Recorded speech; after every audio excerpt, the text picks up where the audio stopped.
asking you about Steph, but, he's continuing to just break records, leave people with their jaws wide open. What can you say about how he played again tonight and just what he's been doing, kind of willing your team along with, others, obviously, to play so well over the last, 5-6 games? I don't know what else to say. When you guys ask me after every game what I think of Steph and his performance, and it's whatever I said last game, just use that tonight. Because it's the same thing after every game. It's just utter amazement at this guy's skill level, heart, mind, focus. It's just amazing to watch. And how big was this win tonight? And the way you guys have been playing as of late and how you're trending towards this stretch run of the season. Yeah, we need every win we can get, and we've been playing well, really well now for the last couple of weeks. And so we're in a good groove. There's a really good spirit and energy with the team right now. I think the guys feel it. And we're getting great contributions up and down the roster. I thought Loon tonight was kind of the unsung hero. Obviously, the story was Steph, but, and I always know that Draymond is going to defend like a demon the entire game, which he did. But, Looney guarding Embiid for most of his 33 minutes, had 15 boards, countless wonderful defensive rotations and challenges, without fouling. I thought Looney was tremendous. You're obviously living in the moment with this Steph stretch, but do you think at all about just the historical nature of what he's doing just statistically right now from three and just in general? Yeah, Raymond keeps me up to date on all that stuff. So I understand that's, 21 career games with 10 or more threes. And Clay is second with 5. And Steph's had 4 in the last 5 nights. So mind-boggling stuff. Have you ever seen a performance like the stretch of games that Steph is on right now? Not from a shooting standpoint. I've seen Kobe Bryant, early in his career had a stretch where he went nuts. And obviously Michael Jordan had some stretches where he just, scored like crazy. But obviously nobody's ever shot the ball like this in the history of the game. And even by Steph's own lofty standards, this is above and beyond. Steve, are you approaching this like a no-hitter? What do you even say to him at this point? Nice shot.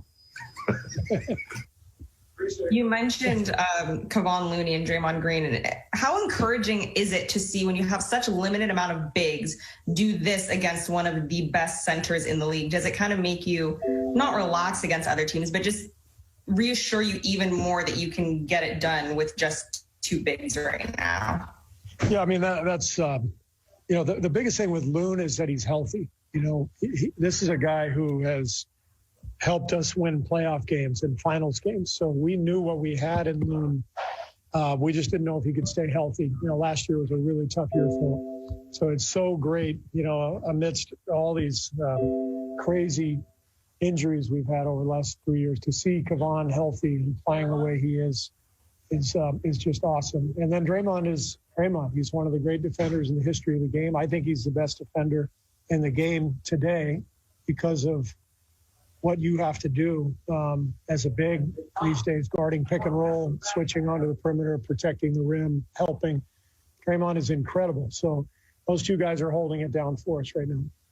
What's it been like to have the fans back in the arena as you've been on the road lately? It's huge. There's just a different energy in the building, and it's so nice. And it's a reminder that we're slowly but surely getting through this pandemic. But it's wonderful to hear the fans and hear the oohs and the ahs when Steph's making a shot, or the cheers for the Sixers when they're doing something. And it's just, this is how it's supposed to be. So I really look forward to when everybody's back.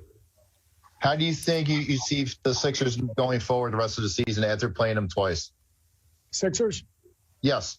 I really like their chances. They were obviously severely shorthanded tonight without Ben and Harris. So that's not that wasn't their team. They were shorthanded, and if they're healthy, they're really good. They're a great two-way team. They're one of the best defensive teams in the league, and they cause a lot of problems offensively too. So it's a hell of a team.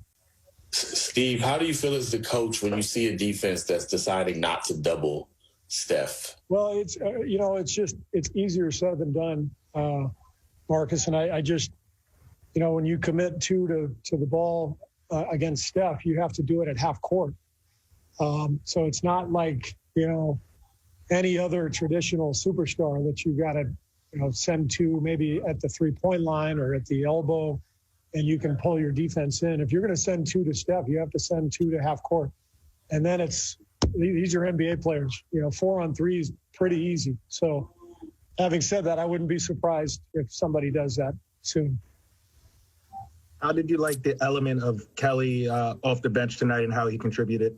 I thought Kelly was great. He stayed ready. He brought energy. He used his athleticism and his length, made some good defensive plays, and he was good. Especially for having missed the last couple of weeks. So it's good for him to get his legs back.